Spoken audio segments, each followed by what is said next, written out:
ఆరోగ్యశ్రీ సేవలను కొనసాగించాలని ఆరోగ్యశ్రీ బకాయి పడ్డ 2,700 కోట్ల రూపాయలను వెంటనే విడుదల చేయాలని సిపిఎం పార్టీ ఆధ్వర్యంలో కర్నూలు జిల్లా కలెక్టర్ కార్యాలయం ఎదుట ధర్నా చేయడం జరిగింది.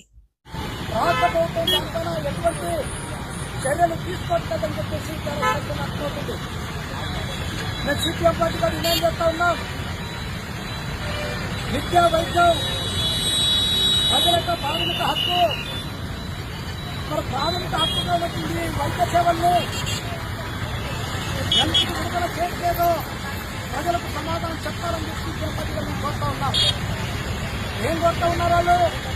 అయ్యా మేము డబ్బులు ఖర్చు పెట్టాం, 2,700 కోట్ల రూపాయలు రోజు రాష్ట్రపతి బకాయి ఉంది అని యాజమాన్యం అయితే పూర్తిగా 200 కోట్ల రూపాయలు మేము ఇస్తామని చెప్పి చెప్పడం అంటేనే ఆరోగ్యశ్రీ వైద్య సేవలు మీరు చెయ్యకండి యాజమాన్యం చెప్పడంతో పాటు లేదు.